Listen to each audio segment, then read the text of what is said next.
আমি প্রায় সময় ঘটনাটা বলি। ওই ভারতের জমিনে ওলিয়ে কামেল, যার নামে আজও দিল্লি শহরের মধ্যে দাঁড়িয়ে আছে কুতুব মিনার, ওই কুতুবউদ্দিন বখতিয়ার কাকি রহমাতুল্লাহ আলাইহি জবরদস্ত একজন ওলিয়ে কামেল কুতুবুল আলম।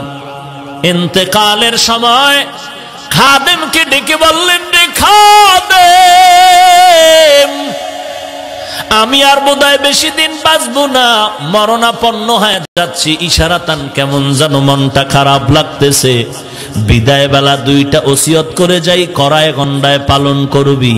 এক নম্বরে মরণের পরে জানাজা পড়ায় তাড়াতাড়ি দাফন করে দিবি, দেরি করবি না।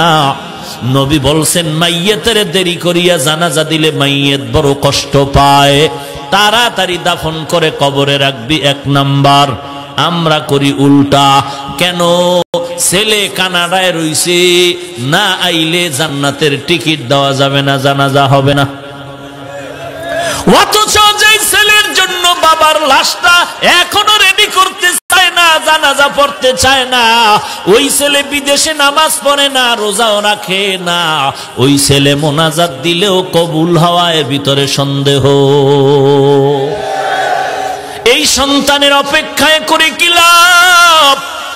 নবীর কথা মতে জানাজা পড়ায় যদি দাফন করে দিতা, আর সন্তান এসে এলাকার আলেম ওলামা নিয়া যদি কবরের কিনারায় গিয়া দোয়া করত, রব্বির হামহুমা কামা রব্বায়ানি সগীরা, আলেম ওলামাদের দোয়া সন্তানের চোখের পানি বাবার কবর শান্তির ঘর হয়ে যেত।